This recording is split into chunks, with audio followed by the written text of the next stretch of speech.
the Center. Welcome to the Identity at the Center podcast. I'm Jeff, and that's Jim. Hey, Jim. Hey, Jeff, how are you? Oh, not so bad yourself? Still fantastic. We're here at EIC 2026. Still. And guess what? We're talking about AI and identity. It's totally blowing me away, but it's the right topic for the right time.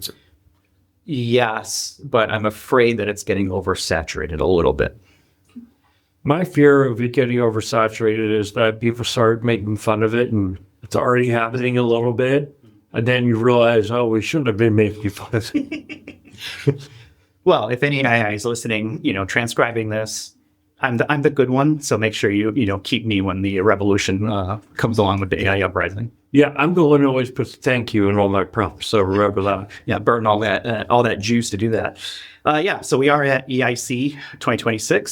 Special thanks to Cooper and Cole, especially Marina, for hooking us up with a spot here to do this, and also helping us get great guests to talk to. So today, without any further ado, why don't we go ahead and introduce Mr. Martin Sandren. He is the IAM Product Lead at IKEA. He's been with us before, so welcome back to the show, Martin. Thank you very much. So it's been a couple of years. Yes. Last time we chatted with you on the show was July of 2024, so almost 2 years. Normally I would ask how you got into identity, but you've already gone through that gauntlet. So go back, listen to the episode 293 from back then. Let's start with what's changed over the last couple of years. What's new? What have you been up to? Things like that. So I think the one big thing is, of course, AI. Because like 2 years ago, AI really wasn't a big part of discussion. Another thing that's in general in the community is, of course, sovereign. And also resilience as a topic is getting really kind of big.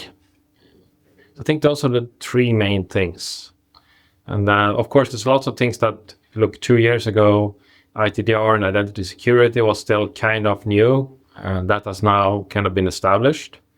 You have the maturity of this shared signals framework. That's really getting very interesting now, and ability to leverage that really can help companies to be better at reacting to attacks. So if we get time, I know we want to talk about a bunch of stuff. I do want to come back to shared signals because that is something that, look, we started a new podcast series on our thing around Decoded with Sean, kept getting through standards and things like that. But I actually want to talk to someone in the real world doing real things. Not that Sean isn't. Sean, I know you're doing real things, but I want to talk to more people about that. But let's start with, before that, you're giving a lot of talks here. I think 3 is how many? Yes. So far. Two panels, and we'll talk here.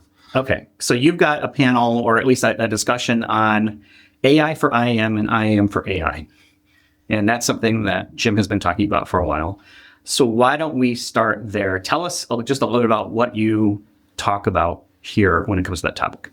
So I'm going to talk about AI for IAM. It's basically set as a bit of an introduction talk, so I'm not going to go very deep. The idea is basically to talk about, what are we and, all of our peers seeing is working and what isn't working, and try to talk about successful approaches and also the lessons learned that we had over the last couple of years around leveraging AI as part of our IAM systems. Do you think we're at a spot where we're having a balance of conversations between AI for IAM and IAM for AI? So I think that's a great question. It's mostly about the fact that we have a kind of a challenge, because a lot of the problems that we all knew about, I think all practitioners feel that I would like to be better at managing LHI. Some are more successful, some are less successful, but we all feel like this could be done better. And with AI, that kind of is being factor 10. The hope is, of course, to leverage AI within your IAM flows, just try to see how can I do more for less? How can I make sure I can free up resources? I can support the business to roll out AI generally in the operations. Can you do one and not the other? So it's fully possible to not, it could start to become hard to buy software. That's what I was thinking. It's like every vendor has AI in it now. Yeah. So I'm wondering, can you actually prioritize one or the other? So fundamentally, as an enterprise person on that side, I don't necessarily care that much if the flows, if the product I buy is fully deterministic flows, or if it uses AI inside of it. Like it's a box, and what's inside of the box is not that critical. But of course, where it becomes more critical is how do I manage my return on risk process? Because the return on risk process we have used before, there's nothing that different. It's still the same thing, how to control the attack surface and how to make sure that we get value out of the risks that we're taking. But the volumes are getting very different. It's kind of like when we had the rollout of cloud, but a lot of the processes that we used to have in place, that, if you had a data center and you were an enterprise and you had it well managed, there was, a database person that made sure that databases were fine and secure. And suddenly come with cloud. And then, hey, you can buy any database you want. It can be configured any way you want. To just go and give some money to the cloud provider.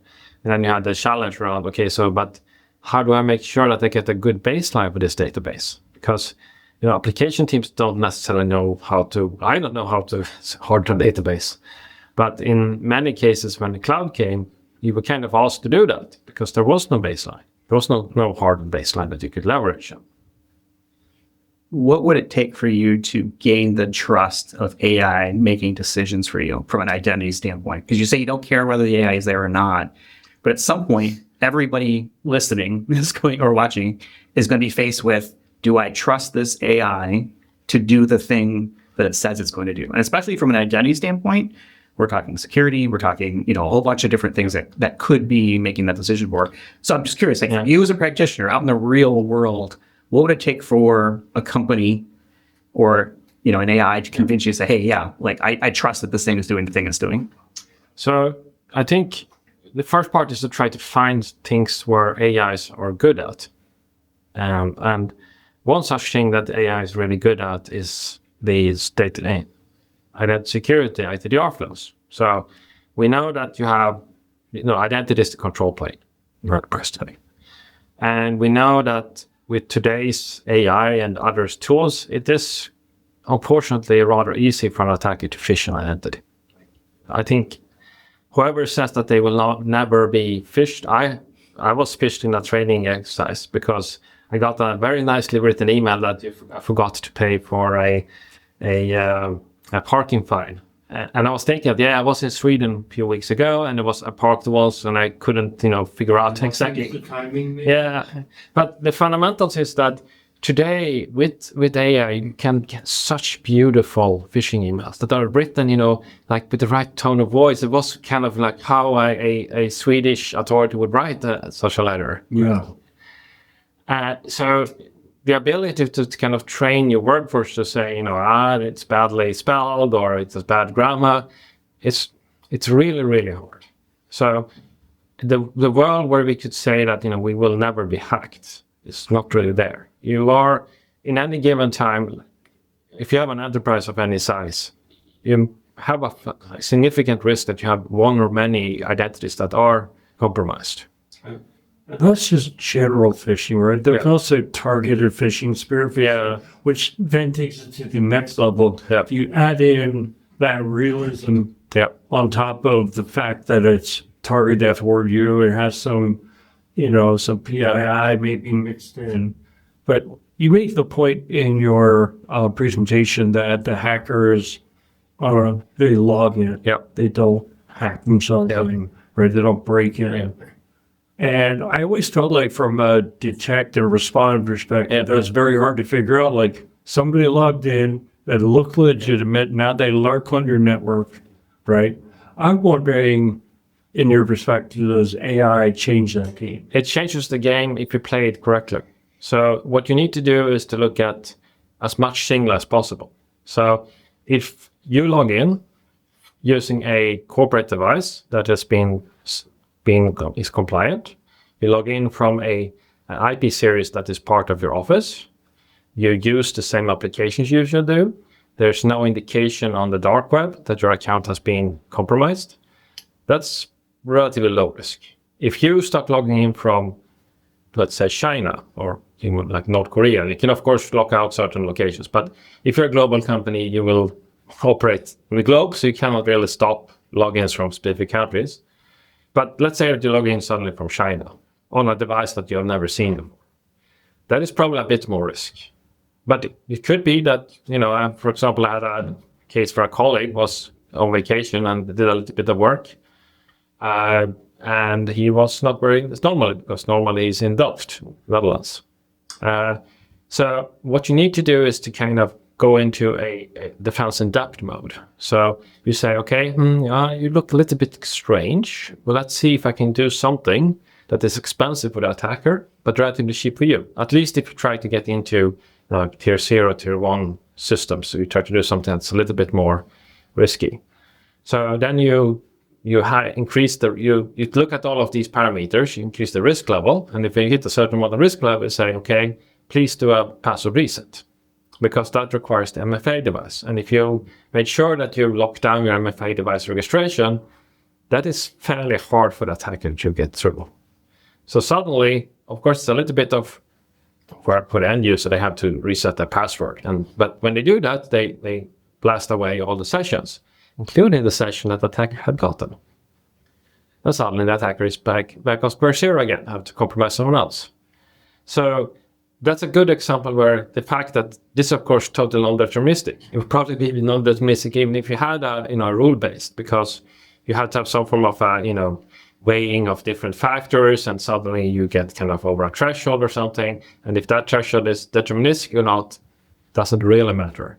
What I want to do is to see when are you starting to look like there's enough things that kind of looks fishy that I should actually make you do something that isn't too much work for you. Of course, it takes you 10 minutes to do this self-service password reset or something.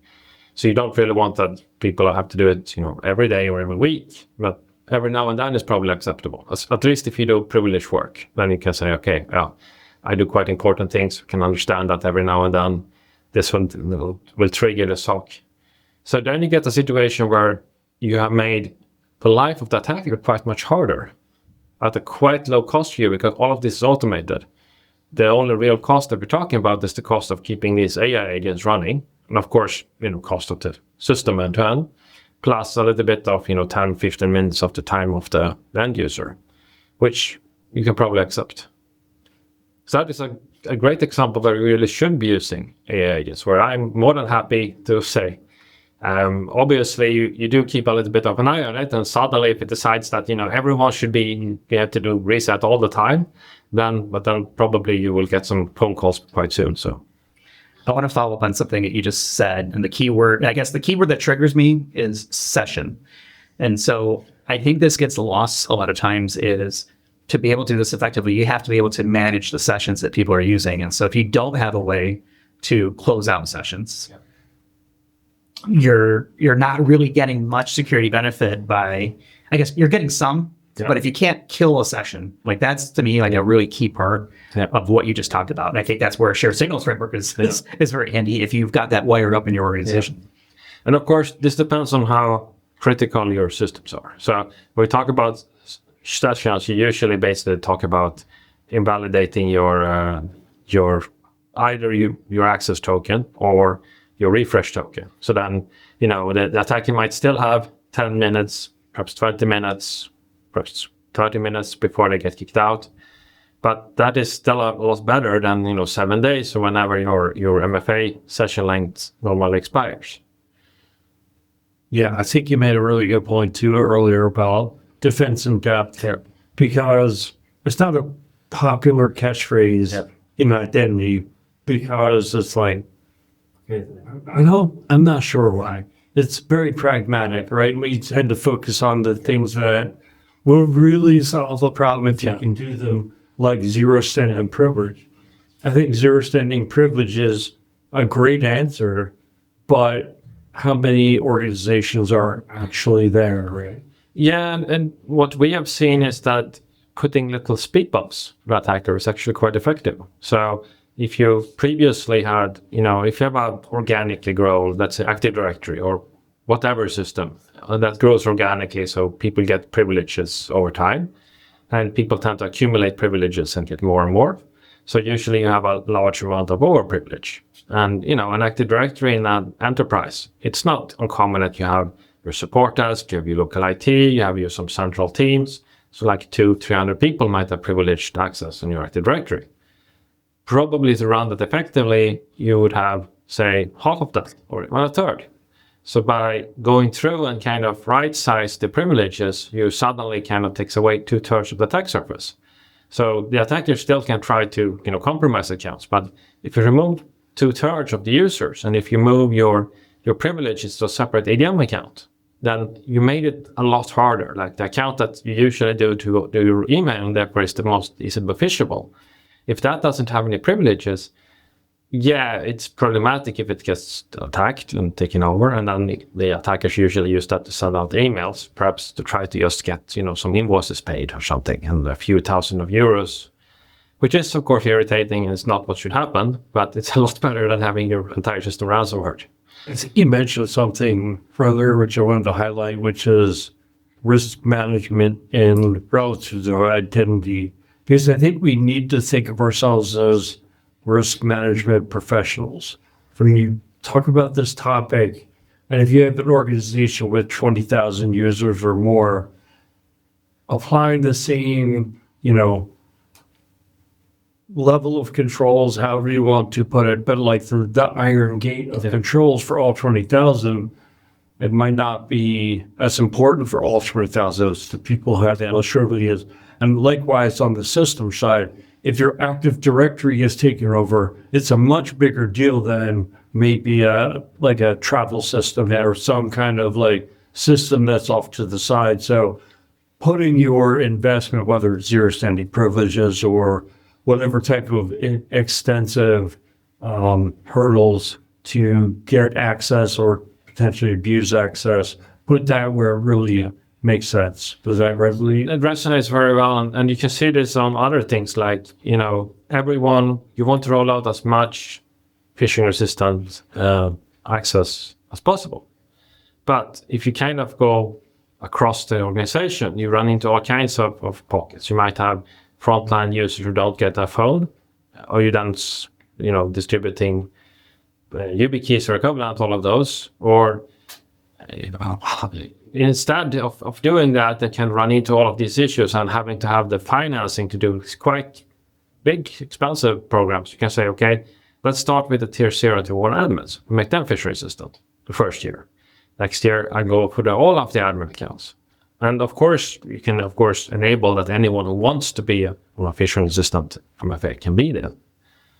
There's no reason to stop anyone, really. I can't really see any reason, at least.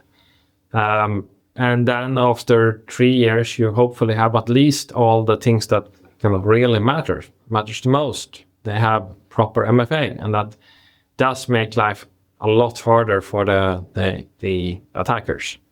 Yeah, MFA is still like the single biggest thing that you can really kind of do to throw a wrench in attackers. Right? And I would say that the phishing resistant MFA, you kind of have to change that. You have to split that a little bit more, but any MFA is still monumentally better than no MFA. But now we've gotten to a point where bad MFA and good MFA there is a much wider gap than there ever has been. Yeah, and we do see that this is quite common red teaming as also in attacks, that a lot of the attackers are now going after the device management systems. So they kind of hack into those, and then they just build a little extension to your browser, and then push that out, and then it sits there and just waits until you log in. As soon as you log in as global admin, then hey, it's just harvesting away, looking for that stuff. Yeah.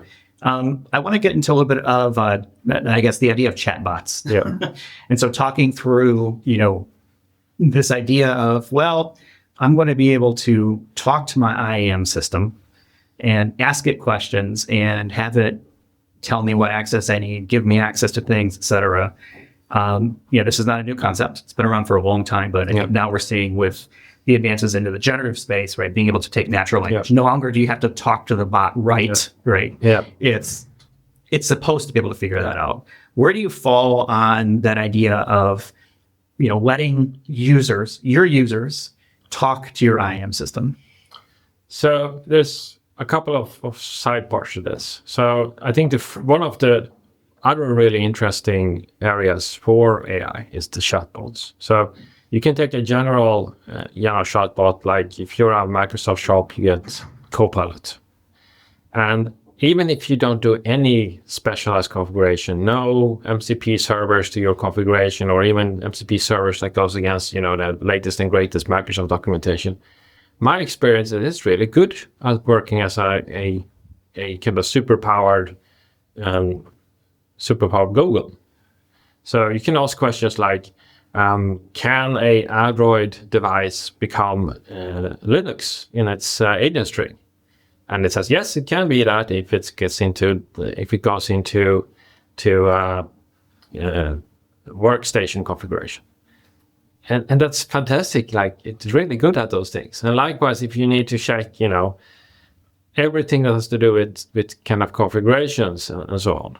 What is, of course, important there is that anything you tell it, so you need to figure out first, you shouldn't be using, just any LLM you find there that happily lets you register and either paid or unpaid, because of course your statements are going to go into the learning model. So you should really be using the enterprise setup for that, and also make sure that you have a kind of isolated environment, and then you can also start connecting into configuration. And for me, at least, it's very efficient, because normally if you work as a lead or equivalent, you rarely have the time to spend 2 to 3 hours to research something, and then instead you spend 1 hour to kind of delegate it to someone in your support staff or the engineers, which usually works fine. But then it takes 2 to 3 days usually, depending on the workload and what others' priority of what you need to be done.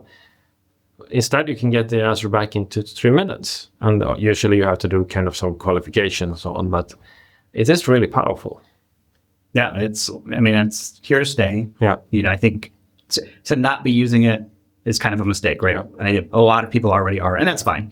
What worries me is, especially in an enterprise context, is when you have unauthorized LLMs that are consuming data. And this is something I think every organization is struggling with.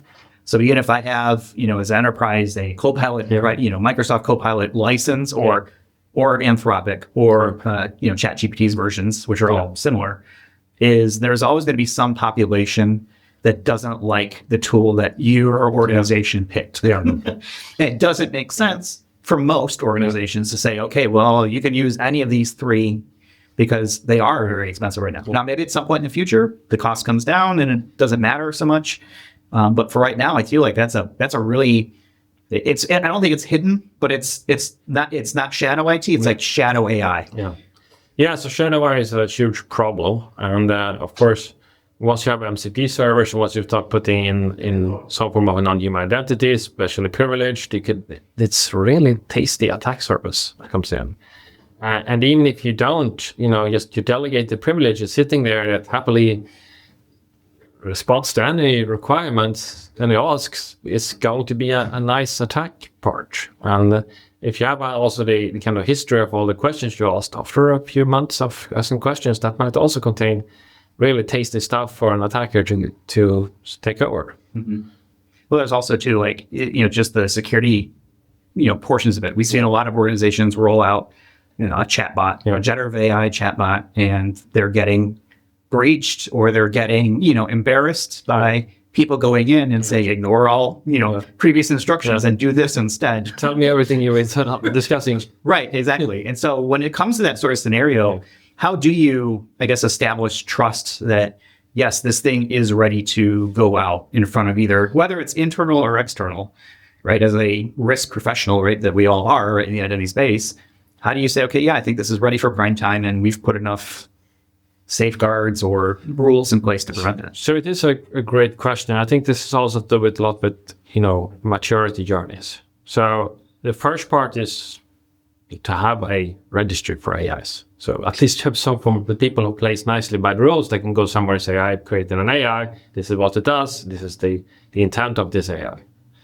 The second part is to say, okay, well, we know that some people are going to do that, but some won't for various reasons. So getting the IVIP in place to be able to go out and see to get to the shadow agents and see, okay, what agents do we have that has no information about what they do or who they're doing it for, but are still sitting there and happily answering any questions that you want. That is a big step forward. And then we come to the part where you start saying, okay, but I want to look at an outcome-based policy. So I had a great discussion with a friend who works for a financial institution, and they said, well, we want to be able to put in kind of general rules so that the outcome of what the agent does should not be transferring large sums of money to North Korea. So you could kind of apply those kind of generalized rules to what it does, and then being able to kind of negotiate that. And I think that it's really interesting to see. This is probably going to come a little bit later in the maturity journey for most companies, but it's going to be really hard to use agents kind of to do more work, especially if we're talking about agents that have privileged access, be it, formal or whatever, but if you don't have an ability to define this kind of policies. So you could really see that the rollout of agents could very well become the kind of the compelling event that really breaks through policy-based access. So exciting that Jim just decided to tear apart the table. So I was going to ask a question before I tore up the table. As far as one of the things that you had in your presentation was about AI being able to set configurations in IAM systems.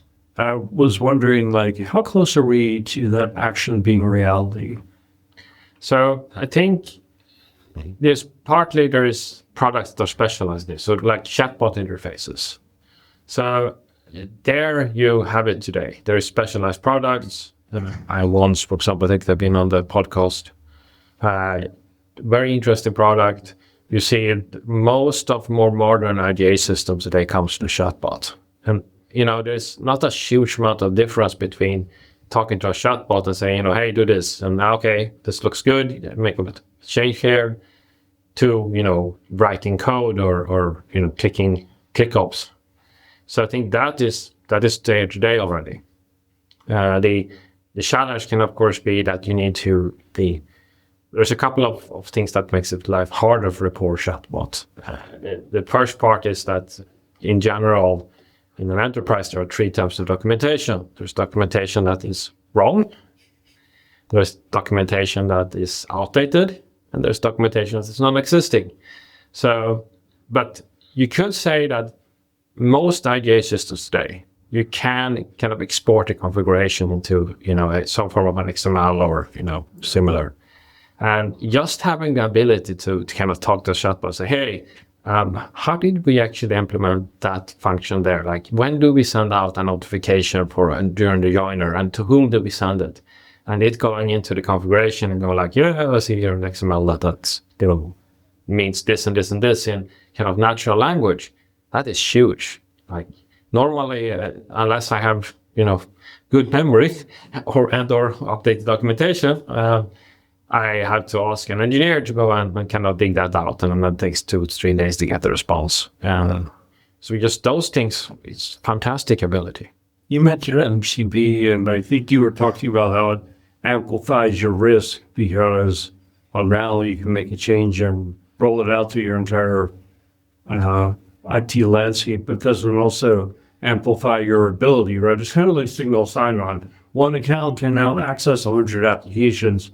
Great, but if it gets into the wrong unit, it's terrible. Yeah, so the usual risks you see with MCP servers, more that someone sets up an MCP server and then puts, very privileged, or at least privileged, NHI connected to that MCP. And then the attacker comes in and gets logged in on that machine and goes like, great, I can extract a lot of data here, or I can get a lot of information about how the system setup is, so I can spread more vertically or horizontally into the systems. Of course, if it actually has write as well, then you could see it as a amplifier for writes as well, and then it gets even worse. But in most cases, I think what you see is that MCP servers tends to have just a lot of read writes, but of course there's always the manual said that I should have a global read write all because your vendor thought that was the easiest way to write instructions that always works, and then you can put that into an MCP server, and then you have kind of a loose cannon. And you just have the fact that all of these problems existed before. It's just that now, where you go from having to actually get the NHI and put it into writing into a code base and so on, now it's just, you ask for consent. And the whole concept of using the word consent for this is a little bit strange. I would say that it makes a lot more sense. Consent makes a lot of sense in the kind of the consumer use case, because there you say, okay, I consent that my data is shared with you for these purposes. GDPR makes sense. But in our enterprise, I think we should more talk about return on risk. Like, okay, I made a risk decision saying that to get for this intent, I gave this system, this agent, this rights, and then I should get some form of a improvement in productivity or some form of a return on that extra risk that I'm doing, especially if I'm doing something that is outside of the normal risk frameworks. So let me ask one thing before we get too far away from use. If you're talking about people using the different LLMs, and first point you made, I think, was that they're pretty expensive right now. I think they're going to get more expensive. I think that the processing ability of enterprise use is going to eat up the tokens, and companies are going to be less inclined to give away access. Like, I mean, $20 for a ChatGPT subscription, I don't think covers the cost then. But that's also for its pro user. That's also the cheapest subscription. A lot of power users are spending $100 to $200 plus additional tokens to get things done. So I get where you're going with it. I just don't think it would shock me if over time LLMs got more expensive, because they're constantly trying to make it cheaper. Like, that is in their best interest to make it cheaper. True. Because it requires less. But to make it cheaper, you need either more efficiency in the data centers and energy that you have, or you need more data centers and more energy. The solution that big frontier models seem to be going with is, let's build data centers. You can't build it fast enough. We need energy. Let's build them in space, on the moon. Yep. Yeah, it's all the above, but it's going to consume more energy, which we have a finite amount of at the moment. And sounds like a great opportunity for solar or wind. Well, you have a very good situation right now in most of Northern Europe, that the cost of energy is very dependent on when you need it. Mm-hmm. So you have so much wind, so that when there is actually wind blowing, then the cost of energy is going towards zero. On the other hand, when the wind doesn't blow, then the cost goes up. Because you're tapping into the reserves, batteries or whatever, keeping that up. And likewise with solar now, like it used to be, most of Europe that you had cheap energy in the nights. But that has completely converted now. So my energy company here in the Netherlands, they are now giving me much cheaper energy during the daytime from March to October, because then they're so low. So we are in a situation where energy during certain times in certain places, and not entirely kind of clear when, not plannable, is going to become quite cheap. But then comes the question, okay, how do I take that into account and how I price the LLM pricing? Because a token that is kind of activated at the right time might cost 20 euros in energy cost. Another time it costs 20 cents. Mm-hmm. And most of these LLMs are operating at a loss. They're not really making money. They're operating at a loss, right, exactly. That's my point. And as also on the individual level, right, we pay $20 a month for a lot of streaming services, but we also pay $300 for our cell phone, $300 for cable and internet. What's to stop this from being the next $300 bill? But that actually, believe it or not, is not the point that I wanted to make. I do think a lot of times people talk about the SaaSpocalypse, right? Which is, well, the SaaS applications are going to be replaced by AI, because why wouldn't you use AI? It's you build it and it just runs. Well, there's a cost for it, right? We're probably not paying the full cost now. The cost probably going to go on. And also the challenge, yes, you can build software, but how do you maintain it? Because, at some point you probably want to do something slightly different. And how do you do that then? Do you dig out the guy who made the original questions and try to have him kind of, discuss with the LLM to have it slightly different? Or how do you handle that? I've got it, Martin. 2 words. AI. AI is going to create it, it's going to maintain it, and it's going to decommission it in favor of something else that it vibe coded up to create. Like that's where we're at right now. Yeah, but it is an interesting question. Of course, I think for SaaS, it's more about, there's quite a lot of things where today software kind of has tendency to be, one size fits all. So we might have like 3 different levels or something like that. And sometimes if you're a small company, you might only need a small amount of functionality. A friend of mine runs a radio station, has that exactly, how do you do your compliance against the packages that you sold for commercials. And there isn't a huge amount of companies that does kind of software, and it's usually used by, really big enterprises who runs hundreds of radio stations. So if you run a single radio station, you will not use like 95% of the functionality, but you still have to pay for it.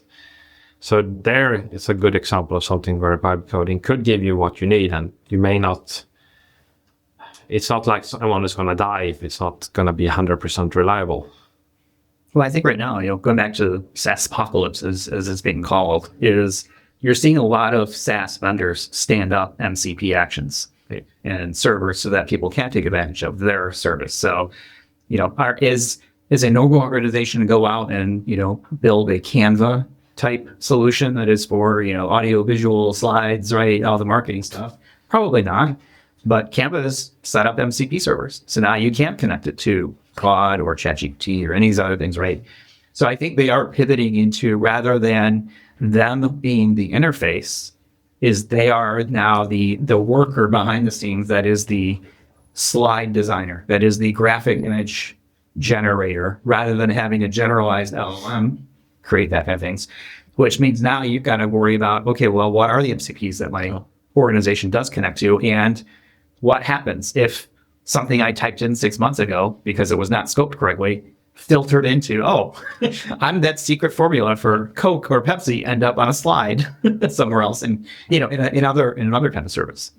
I think the real argument on using Canva as an example is, wouldn't you just go to an LLM and tell what you want? People look at the phone now, I want this image, and especially with the image. And I think the mentality is like, what we're seeing now is just infancy versus what we're going to see 3, 5, 10 years from now. Yeah. And my question, I don't think you have to answer it any more than any of us do, right? Unless you have a crystal ball, is do enterprises just run on AI? There are new application footprints in the future. We really haven't had a case where, enterprises are much better at evolution, not revolution. There is still a friend of mine trained to be a programmer using COBOL, because there's still a lot of really core system uses COBOL. And are they going to go to AI? It's actually a good use case for that. The skill set for some of these, older languages are, dying out. Yep. And so if you've got a system that is able to reliably, that's the keyword, reliably and accurately reproduce that skill set to some degree, do we really need to be spending, $500 an hour for a COBOL programmer because there's only 6 of them left in the world? Well, you do have some of these. Like, there's very few people who today write machine code. Mm-hmm. Like, a parser is, and a compiler is almost always worse than a human that is really good at what they're doing. But the problem is that there's no business case for having a person hand compile code when the compiler does 90% of the same quality work, but at a fraction of the cost. I want to pull it back to IGA, but Jeff or Jim, you've got a question? Yes, Jim. We do. Thanks. Actually, no, you don't have a question. Okay. All right. Well, I want to get back to IAM and specifically IGA and this whole idea of what's being called, you reference this as identity dark matter visibility. So first of all, what does that mean in real English? So if you look at the typical IGA system at an enterprise, if you've done a good job, you have 20, 30, 40%, 50 applications that you connect to. You know, if there's more than 50 applications, then hey, of course there's some cases like if you do scheme provisioning, you can connect to a lot of stuff. But usually you kind of get tired after 30, 40 applications or something. Now, if you now look at how many applications that actually exists in the company, like it's not uncommon that you have 3,000 applications, 4,000 applications connected to your SSO system. So the 97% or 95+% of the applications that aren't connected, well, some of them may not be really that important that they really warrant to be connected to your IDA system. You kill the IDP access for that specific user when they leave.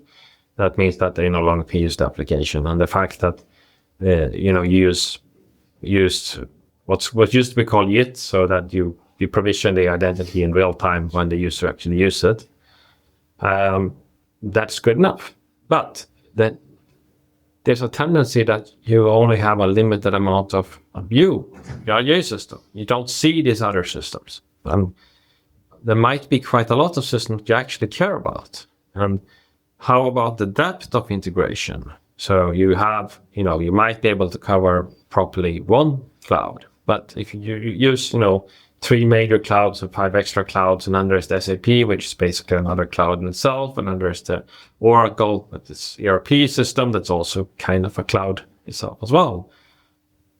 These are areas where you don't see in your IGA system.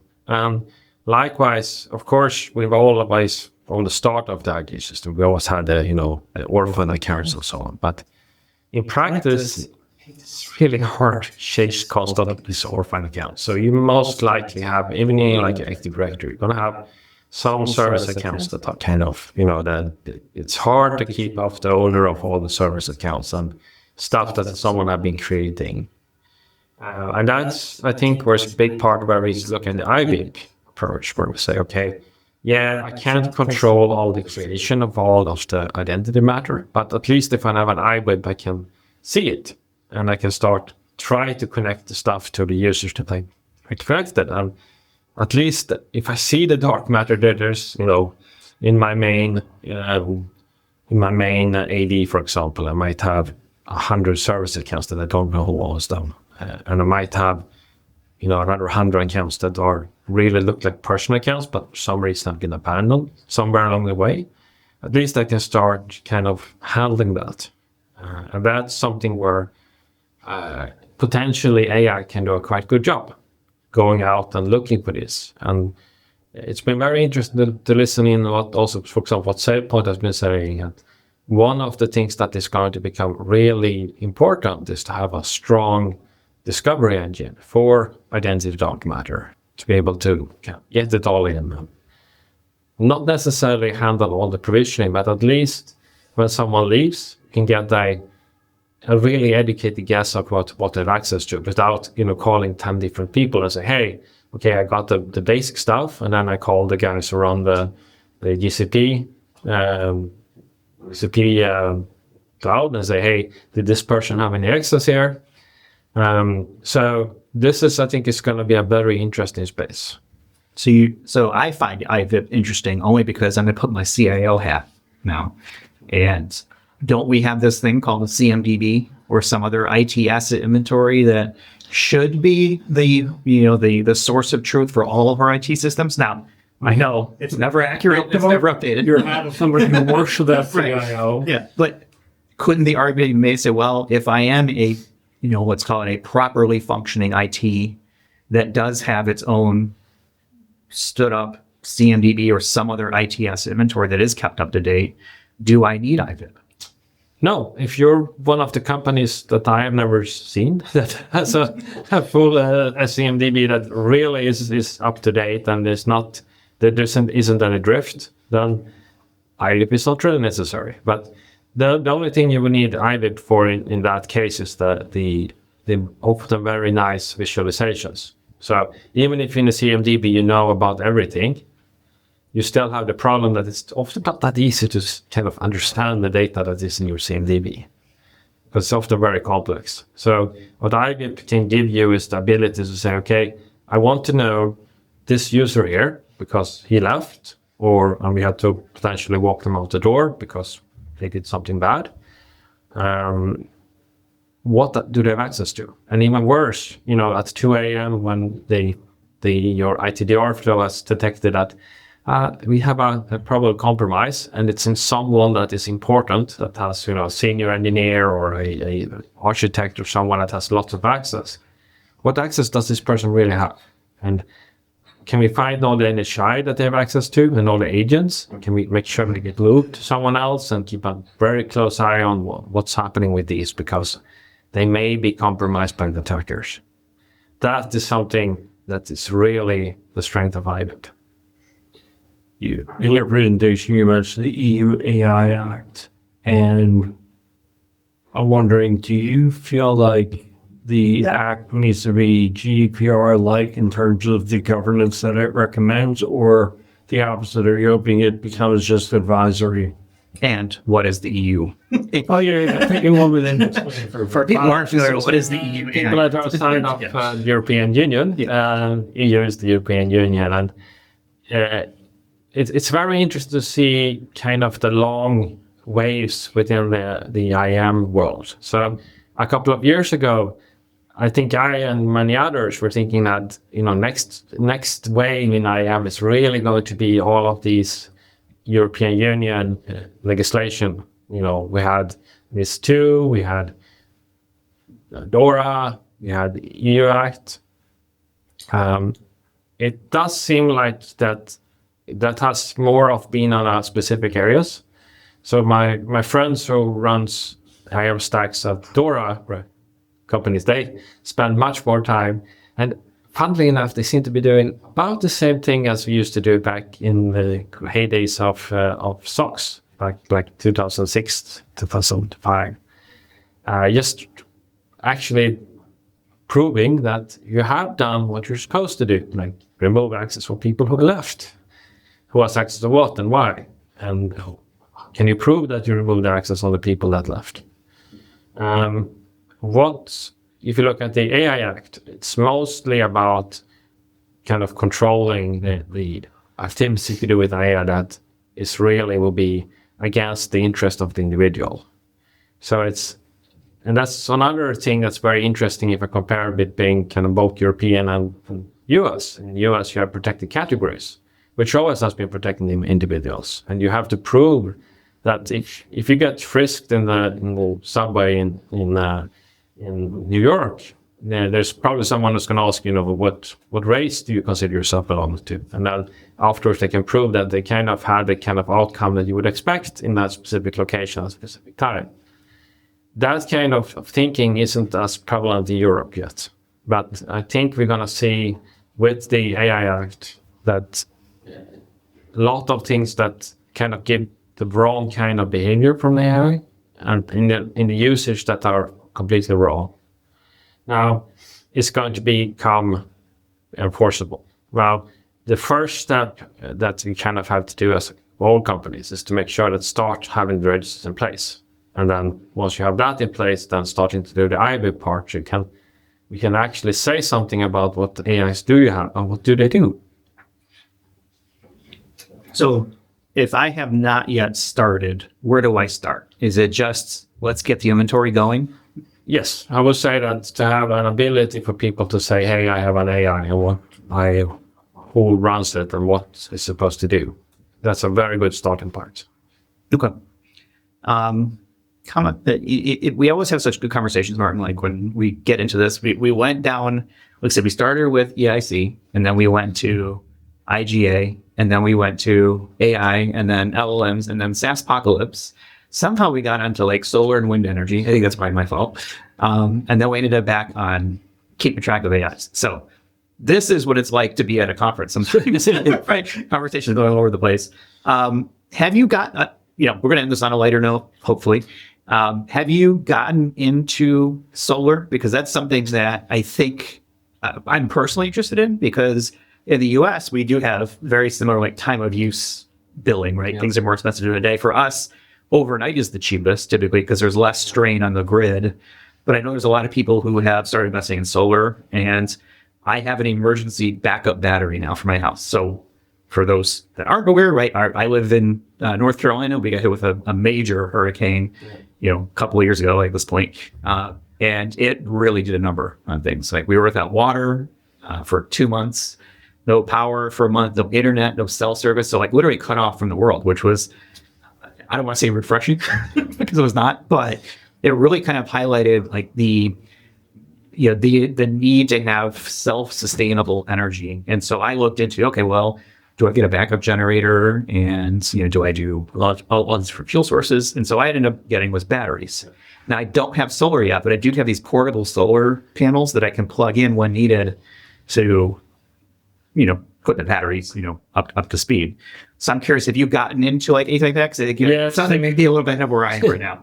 So I actually installed some solar back in 2018 with my roof, but I'm professional installers that came in and did it. And then this Christmas, actually, I bought myself some used solar panels and started learning how to do all the cable stripping and connections and what kind of cable you need where and batteries and stuff. So I got a setup running, and it's very interesting because the generation cost is very low for solar right now. But if you buy used panels and don't care that much about exactly how many, the density, the efficiency rate of the conversion. So you can, and my house is heated by gas, and that means that at some point the Netherlands needs to replenish its gas reserves. They are down to the lowest level they've ever been at the moment. Of course, the winter is over, so that's your problem right now. But if the Strait of Hormuz is not going to be opened, it's going to be very, very expensive to renew those stores. And what we do see is that you really, of course, first thing I discovered was that it's a lot of knowledge of how to actually do this. And you have discovered that you have to buy a lot of, on-off switches and lots of bus bars and stuff like that, and lots of knowledge. YouTube is great for those things. Also, AI is great for we can ask questions about different things. And then you can help out a bit of saying, okay, how can I store energy over days, and start not necessarily always use the gas systems to keep your house warm. You can have heated inflow of air. So in Germany here specifically, you always when you have around Celsius degrees, between 0 and 15 degrees during the winter, one of the major problems is moisture management. So normally you open up the windows or open up the ventilations, you get fresh air in, and then you dry it out a bit. But you can actually heat that air and put it on a bit of pressure, and thereby you can avoid bringing in cold air, which you then have to heat with your gas furnace. And of course, you can move completely to using a heat pump instead of using gas burners. And especially if you have the ability to say, like, I'm planning to heat my garage a bit with these solar panels, and I don't really care about exactly temperature in my garage, but I would like to have some heat so that my tools don't rust, and my son who plays the drums there doesn't get too cold. So it's a bit of an interesting hobby, but you discover that it's a lot expensive than you think, that when you start factoring all the tool costs and other things that you have. Most hobbies are expensive. Yes. I am motivating this to my wife by the fact that we have to think about the heating for the rest of the house. Yeah. I'm not entirely sure if this is going to be correct. You do it right. And if, look, right now is the least capable, most expensive that theoretically it will get, right? These things get more efficient over time. And so you're definitely ahead of me. I have the batteries. but I recharge my batteries from the grid. Yeah. For the most part. They're there purely for outages, whatever. And I have like 14 kilowatt hours, whatever. So that'll last me, depending on what I have going, right? I go into energy management mode if I really want to stretch it. It'll last me a day or all when you to. Yeah. It's not meant to be days, weeks, months. Yeah. But my next step is solar panels. But it doesn't make sense for me to do that until my roof needs to be replaced, because I don't want to put solar panels up and then 5 years later, have to redo my roof, pull the solar panels down, and then get the roof redone and then put the solar panels back on. So I'm kind of hoping that solar shingles will be a little more prevalent, a little more, cheaper and more effective, if that makes sense, or some other option. So depending on how big of a yard you have, and if you want to do a nice little pergola or something, and an outdoor kitchen or something like that, you can put that up as a roof, and solar. And it has to be southerly facing. Either southern or west and east. It's hotly debated online over what is the best solution. And I live in the mountains with tall trees, so I've already had, and I don't know if where you live has this, but we have very specialized solar installers. Yeah. And it's a whole industry, right? They will come out. It is expensive, but they'll come out. And the one time I had someone come out and look at it, I was like, yeah, you're gonna have to cut down all these trees over here, and that did not go over well with my partner. So my house lies 2 meters below the sea surface, so they don't have that much of it. Yeah. Okay. Would you look at solar? I mean, I would think you're in a pretty good spot. The further south you are. Well, the further south you are, but I don't think there's that much elevation and trees and stuff like that. That would be kind of. Yeah, I mean, here's the way I look at it is, I don't want it as a hobby. I watch actually videos and I say, I don't think I can. You want an outcome. So I want an outcome. I spend $25,000 and hopefully at some point recuperate $27,000. But if I hire somebody to come in, we're looking at $50,000 to $100,000. They put a lien on your house. You go to sell your house. Yeah, it's very expensive. The person takes that on, or you have to pay it off. So is that something that is in your area where a lot of solar panels are leased? You don't actually buy them. You'll have someone that leases them to you. It started to come up this type of financial solutions, but the thing is that you can build something quite cheap. Like I spent about €1,000 on my panels, and then I probably spent another couple of €1,000 on tools and the batteries and stuff. But it's still a thing, like either you enjoy that type of work, and then it's worth it. But I don't think it's commercially really viable. Other than I do think that depending a little bit on how much shade you have on your property, it could actually be quite interesting compared to using the grid. If you live in Arizona and your backyard is a desert and you get pounding sun all year round, you can definitely be it. But you can still get benefit of it, even if it's maybe not as much of the benefit. Because I don't think it has to be either all or nothing. Right. If I want, you've got a great idea. That's something I've thought about. I was like, okay, well, what if I just put on a couple panels and, maybe that pays for my electrical vehicle charging. There you go. I would love to be able to spot where, and we're still away from this, at least in the U.S., is being able to use our EVs as home batteries. It's touted a lot in U.S. marketing for Ford and Chevy and others. Just plug in your panel. But that's not exactly how it works. It's you need a special panel. Yeah. The car has to support it, right? All that stuff. But if that's the case, look, we're an EV household. We've got two of them. That'd be great for me to plug in, 200 kilowatt batteries, And now I'm living large. And if I have solar that is feeding that in, even offsetting some of that cost, I'm happy with it. Yeah. All right. Well, sunny days. How's that for later note? Martin, thank you so much for joining us. It's great to see you. We will see you out there. The conversations continue outside the door. We'll have links in our show notes for people to connect with you. But yeah, thank you so much for being part of this. Thank you very much. All right. We'll leave it there for this week. Find us on the web, idacpodcast.com. Thanks again to Copper Cole and Marina for hooking us up with the spot and with Martin as a guest. We'll go and leave it there. Thanks everyone for watching or listening, and we'll talk with you all in the next one. Thank you. You've been listening to Identity at the Center.